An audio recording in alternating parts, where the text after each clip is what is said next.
Thank you. There are simply not enough resources to combat the meth crisis, whether you are in an isolated community up north to down south here in Winnipeg.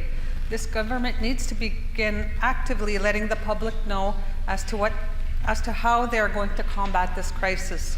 Can the minister tell us what they're doing or what they plan to do with the meth crisis in the north that we are facing? And please do not restate obvious facts. Manitobans need real answers, and they need them now.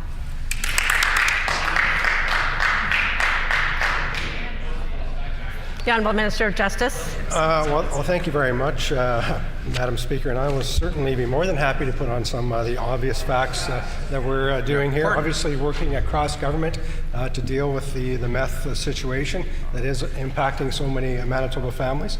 I do want to say from the outset, though, I am very impressed by the police forces across Manitoba in terms of the work they're doing in stopping the flow of meth and other illicit drugs across Manitoba.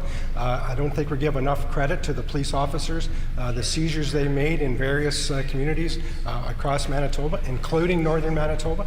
They're doing everything they can to keep meth out of the hands of Manitobans, and we're investing $2.3 million to help them do just that.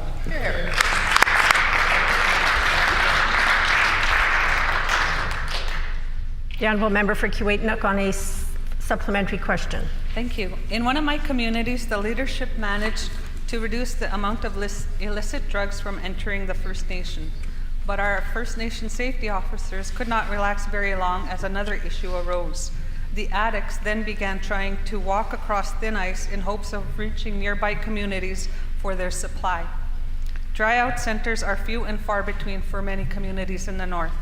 What is the minister doing to ensure that when addicts are trying to quit, that they have the resources available to them across the province?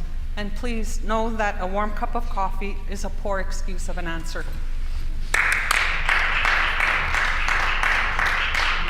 The Honourable Minister of Justice. Well, thank you very much, Madam Speaker. We do recognize that families and communities are being impacted by illicit drugs. That's why we've set aside $2.3 million for that.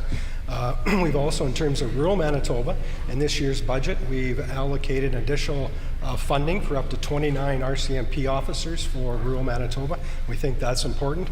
We've also designated more money for communities and how communities deal with illicit drug trade.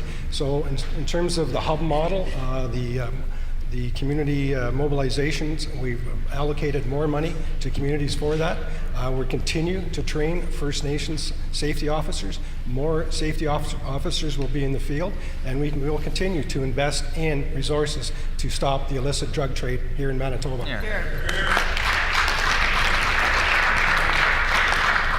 The Honourable Member for Kuwait-Nook on a final supplementary. Thank you. The meth crisis has Manitobans terrified. They are scared for their safety, for the safety of their families and communities, and they're scared for their future. Meth is stealing the future from thousands of Manitobans, and this government shrugs and says, well, it's complicated, and goes back to blaming everyone else. Minister, everyone's exhausted from this battle.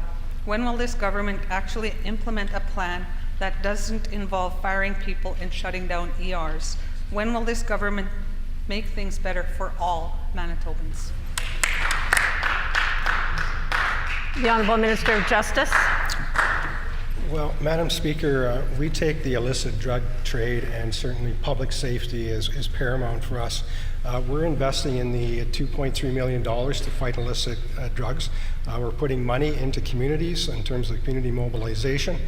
We've put in $500 million for the Health I Am initiative to deal with mental health people up front, and certainly in terms of looking at Thompson, for instance. We recognize Thompson is a hub of northern Manitoba. It's also become the hub for crime. We've committed $300,000 to work with the community of Thompson and the communities around Thompson to fight the issues around illicit drug trade. Madam Speaker, we are doing a lot to enhance public safety here in Manitoba.